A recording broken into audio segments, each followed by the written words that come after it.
عزیزانو مور اغزر دے شیخ الاسلام قاری محمد طیب نور اللہ مرقدہ مبارک دا واقعہ میں دا کتاب کی ندلی دلی خودے و علم دخلین میں اوری دلی دا آغا حوالا پا آغا ورکڑے وا وی یو عالمو منبر بانی دا خبر کولا چھ دا مور دیر قدر کوئی دا مور دیر نازک زڑا دے دا مور زڑا دیر نازک دے دا کم مولا چې د مور ډیر صفت کوي او د پلار پوښه د مور او پلار به خوشاله ان شاء الله یو مولانا صاحب هغه ویل یاره مولوی صاحب ته د مور او پلار باره کې ډیر زیات مبالغه نه کې مال قسم په خدای چې تا نه مور او پلار خپه ده خو ځي بانه جوړه اوس قوم ته دوکه ورکې مال د مونږ فضایل م بیانوا مونږ د الله حق ده رب می د خپل حق در معاف کی خو چې د مور زړه دی او دردولو د پلار زړه دی او دردولو قسم په خدای ته د علقمه نه لوی سړی نه مړه د علقمه د اس د خپو ګرته مولا کې موږ ورسېږو د علقمه رضی الله عنه د هغه د اس په هغه سپېږمو کې چې کمې خټې انختی والله بالله د خدای په ذات او جلال د زما قسم وي زه خپل ځان ناچیز د هغې خټم برابر نه ګڼم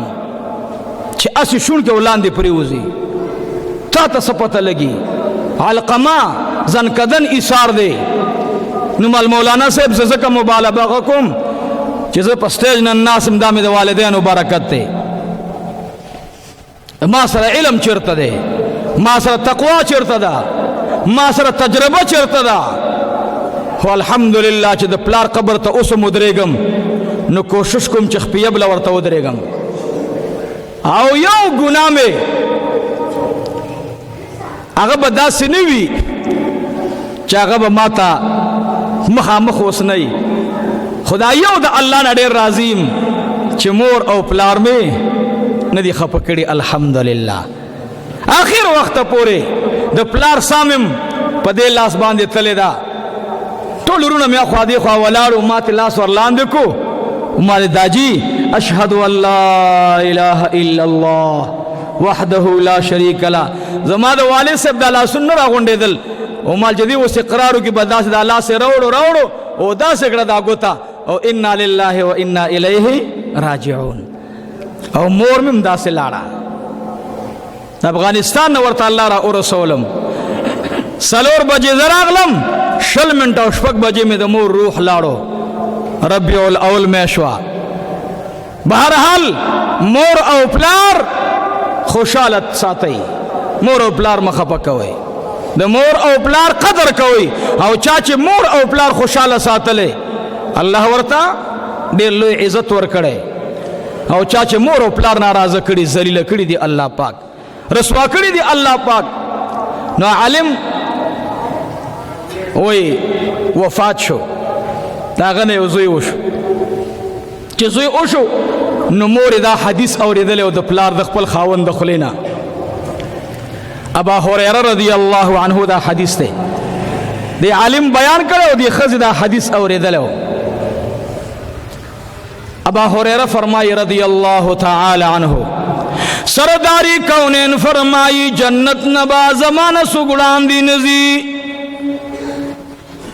لیکن یو زنانه داغه به زمانہ وړاندې جنت ته داخليږي صحابه عرض کی یا رسول الله دا کم زنانه دا محبوب می او فرمایل دا هغه زنانه دا چې کله خاوند وفات شي او دی یو بچی د پاره یا دو بچو د پاره یا زامنو د پاره یا لورګانو د پاره دا غید سرفرستی د پاره په خپل ځان باندې کنتون تیر کی خاوند اون کی په حیا او تقوا کی زندگی تیر کړه دغه زنانه په زمانه وړاندې جنت ته داخليږي دا د علم خزدا دا د علم بیبی دا د علم ټبر دی خبره اوریدله سمو د بادي خاون لاړلو دنیا نه لاړ الله رب العالمین دل یو بچه ورکړی دی زوی ورته الله ورکړی. زنانه ته جرګې راځي جی زه خاوند نه کومه، زه خاوند نه کوم، بس خپل کار به کوي، بس ما دغې باندې عمل کوم، پرېږده چې ما ته خو یاد ساتئ. ګورئ د نیکانو خلقونه بدان پیدا کیږي. یخرج الحی من المیت ومخرج المیت من الحی. د ژوندونه الله مړه پیدا کوي. نوح علیه السلام نبی ده، کنعان زوی کافر ته پیدا شو. د مړو نه الله ژوندي پیدا کوي. د ابراهیم علیه السلام پلار او ابراهیم علیه السلام ته وګوره، الله پاک د ژوندونه الله مړه پیدا کوي. د مړو نه الله ابي جهل مړ دی، کافر دی، مشرک دی. اکرمه رضی الله عنه ته الله صحابي پیدا کړو. پس الله خو خدا دا یاد ساتئ، دا کیږي داسې. تاسې به اوس وایي خو امتحان کې اجر هم بیا ډېر زیات وي. دې زنانه دا خپل بچی رالویولو، سمو د بعد دا الګ زار زلمی شو، سبق خوارنې پې وکړې. خو موږ تاسو ویو یتیم چې ګډوډ شي بیا به چا پلار را لارې تکي، نو په یتیمانو باندې ګورې لاس ږدئ. وراره دې یتیم شو، خپل بچی نه پې ډېر قدر کوه. په سپېړه موخه چې دا ورانې ونه کړي. موږ یتیمان پرېږدو، بیا هغه یتیمان ګډوډ شي، دا زموږ ګناه ده. په هر یتیم باندې لاس ږده او لاپروايي ته مه پرېږده. عزیزانو دا عالم وفات شو، زوی پاتې شو، هغه په شیخ الاسلام باندې حواله ورکړي چې دا واقعه ذکر کړي. ما خپله کتاب کې نه ده لیدلې. هوی دې زنانه رالویولو، ها داسې وخت راغی چې بچی غټ شو، بار بلو پرو خلقو سره ګرځېدلو. مور به ټوله شپه ورته ناسته وه. خدایه اوس به راشي، اوس به راشي. وی یوه شپې نه شپه وه داسې چې زوی راغی، مور ورته ناسته ده.